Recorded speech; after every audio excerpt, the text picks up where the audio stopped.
మణుగూరులో ఓ బంగారు షాపులో ఓ వ్యక్తి బంగారం ఆభరణాలు కొంటానని చెప్పి వెళ్ళి అక్కడ ఉన్న మహిళను మాటల్లో పెట్టి బంగారం దొంగతనం చేసిన సంఘటన భద్రాద్రి కొత్తగూడెం జిల్లా మణుగూరులో చోటు చేసుకుంది.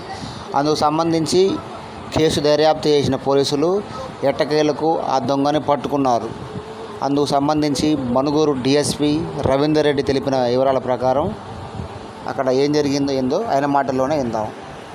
మంగళవారం శుక్రవారం ఎందుకంటే ఆ రోజు వాళ్ళు దేవుని అంటే మన లక్ష్మీ దేవుని పూజిస్తారు. పూజించే క్రమంలో 2 సార్లు పొద్దున వస్తాడు, ఆ రోజు ఉదయం వస్తాడు. ఉదయం అంటే మన షాప్ వాళ్ళు పూజ చేసుకుంటారు కదా, షాప్ తెరవగానే పూజ చేసుకుంటారు కదా, అప్పుడు వచ్చి అతను పూజ చేసుకునే క్రమంలో ఇక్కడ ఉన్న గోల్డ్ లిఫ్ట్ చేయడం, ఓన్లీ లిఫ్ట్ చేస్తాడు అంతే, చేయడం జరుగుతుంది. లేదు మధ్యాహ్నం పూట అతను ఏం చేస్తాడంటే షాప్స్ టు షాప్ తిరుగుతుంటాడు. షాప్ టు షాప్ తిరిగి ఎక్కడైతే సింగిల్ ఉంటారో ఆ సింగిల్ ఇంకా లేడీ ఓల్డ్ ఏజ్ ఎవరైతే ఉంటారో ఆ షాప్లో పోతారు.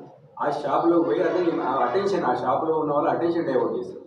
అంటే సపోజ్ ఇక్కడ ఉన్నాడు, ఇక్కడ అటువైపు వెండి కావాలంటాడు, లేకపోతే అటువైపు చేంజ్ కావాలంటాడు. వాళ్ళు అటు తిరగగానే కౌంటర్లో ఉన్న తన చేతికి ఏది దొరుకుతా తీసుకొని పికప్ తీసుకొని పోతాడు. ఇతను ఇక్కడ తీసుకుని ఇక్కడి నుంచి వైజాగ్